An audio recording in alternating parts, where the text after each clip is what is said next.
Oi pessoal, tudo bem com vocês? Eu espero que vocês estejam bem. Bom pessoal, no vídeo de hoje eu vou falar um pouquinho sobre português, a língua portuguesa, alguns pontos aí que irão cair em uma prova minha. E eu vou passar aqui para revisar com vocês, tanto para eu revisar essa parte, quanto para eu tentar ajudar vocês de alguma forma. Vamos falar sobre artigo, mas afinal, o que é esse artigo aí? Artigo é a palavra que se antepõe aos substantivos, podendo ser definido, que é aquele o, a, os, as, ou indefinido, uma, uns, umas. Cuidado e atenção, porque tanto os artigos definidos como os indefinidos podem combinar-se com as preposições, subdividindo-se então em dois grupos. Sem alteração e com alteração. Em alteração, nós temos aí, por exemplo, ao ou aos, que é a mais o, que vai dar origem a ao. É por combinação. Agora, com alteração, nós temos, por exemplo, do e pelo. Pelo ou pela, tanto faz. E o do também, tanto faz, pode ser da. Mas o que chama realmente atenção é que a gente tem uma contração aí. Eu tô ligando per mais a, e aí fica pela. Da mesma forma, eu tô ligando o a mais d, e aí fica da. Nessa imagem aí, vocês podem até perceber que eu, sem querer, inverti a ordem, tá? Mas estou avisando aqui que eu inverti. Onde eu coloquei per mais a, era para eu ter colocado embaixo do pelo, não do do. Não confunda, por favor. Eu que escrevi errado sem querer. Vamos falar de denotação e conotação. Para você memorizar, denotação, você grifa a palavra, a letra D, para você lembrar que remete a dicionário literal. E em conotação, a letra C remete à criatividade. Brinca com os sentidos. Agora presta atenção, porque eu não coloquei essa parte que eu vou falar aí na tela para vocês. Resumindo, denotação, que é aquilo que eu falei que remete a D de dicionário literal. A denotação corresponde ao uso das palavras em seus sentidos básicos, chamados próprios ou literais. São os sentidos que os dicionários apresentam em primeiro lugar. Eu resumi isso colocando aí que denotação remete a dicionário literal e conotação remete à criatividade, brinca com os sentidos. Agora, de uma forma mais detalhada e formalizada, vamos ver. A conotação corresponde ao uso das palavras em seus sentidos figurados, que nascem de associações ou extensões dos sentidos próprios.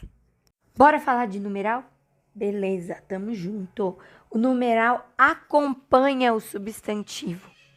Ele exprime, o numeral é a palavra que exprime quantidade, ordem, fração e multiplicação em relação ao substantivo. O artigo tem aí 4 classificações. Fiz até um esqueminha prático e básico para vocês. O numeral cardinal indica quantidade. Por exemplo, 2 rosas, 100 alunos, 3 cadeiras. O numeral ordinal indica ordem. Por exemplo, segunda rosa, 100º aluno. Outro exemplo aí. A 8ª nadadora de nossa equipe chegou em 23º lugar. Temos o numeral fracionário, o próprio nome diz, indica fração. 1/5 da rosa, 2/3 dos alunos, 3/4 de xícara. O numeral multiplicativo indica multiplicação, como o próprio nome diz. Por exemplo, o dobro do preço, o triplo de possibilidades. Bacana, acho que conseguimos entender um pouco essa ideia de numeral. Agora a gente tem uma breve observação aí, que assim, os numerais eles podem exercer na oração papel típico de substantivo ou de adjetivo. Vamos analisar um exemplo aí para entender um pouco dessa ideia. Um exemplo. Tínhamos 6 cães antes da epidemia. Agora, 3. Vamos analisar com calma isso. Tínhamos 6. O 6 aí, escrito por extenso, modifica o substantivo que segue exercendo o papel de adjetivo. Agora, essa outra parte. Cães antes da epidemia, agora 3. Esse 3 tem força substantiva. Não modifica nenhum substantivo, mas é ele próprio uma espécie de substantivo, exercendo a função sintática de sujeito própria de substantivos. Bora fazer aí um exercíciozinho para a gente memorizar? Então vamos lá. Complete os espaços com os verbos indicados nos parênteses. Epa! Esse exercício, por incrível que pareça, não é de numeral. Perdão, pessoal. Bom, mas numeral acho que deu para ter uma ideia aí, né? Perdão, gente, que eu tô com a voz afônica, né? Afônica que fala? Me corrijam se eu estiver errada. Bom, gente, de qualquer forma, esse exercício é muito importante pra gente. Então, bora lá. Complete os espaços com os verbos indicados nos parênteses. Vocês estão percebendo que... Só um segundinho, tá? O verbo no parênteses está aqui. Abster-se. Tá? Então, vamos lá. Cerca de 10%, parará, de votar nas últimas eleições. Cerca de 10% de votar nas últimas eleições. O verbo é abster-se. O que vocês acham? Pausa o vídeo aí e coloca nos comentários. Pessoal, a resposta correta para este exercício é cerca de 10% abstiveram-se de votar nas últimas eleições. Vamos para o próximo. Apenas 1% não... Eita, quase que eu falei. Apenas 1% não... Aí o verbo é comparecer. A gente tem que adequar aí na frase. Apenas 1% não... a convocação. Pausa o vídeo aí um segundinho, coloca pra mim nos comentários o que você acha que é. Escreve assim, B, aí escreve um tracinho e coloca a palavra que você acha que é. A palavra não, o verbo comparecer conjugado aí nessa frase. Se você respondeu compareceu, você acertou. Somente 40% das pessoas, aí o verbo é surfar, na internet de madrugada. Mesma coisa, pausa o vídeo e coloca nos comentários o que você acha que é. E aí, conseguiu? Então vamos corrigir. Somente 40% das pessoas surfam na internet de madrugada. Opa! Enfim, já revelei aí. 60% dos usuários possuem idade superior a 35 anos. Agora, o próximo. Lê aí na sua casa ou onde quer que você esteja e coloca nos comentários a resposta que você acha que é. 30% da população brasileira, aí o verbo é ser, vítima do analfabetismo funcional. 30% da população brasileira é vítima do analfabetismo funcional. 52% da mão de obra feminina, o verbo é estar no mercado de trabalho. Esse eu acredito que seja um pouquinho mais fácil aí. 52% da mão de obra feminina está no mercado de trabalho.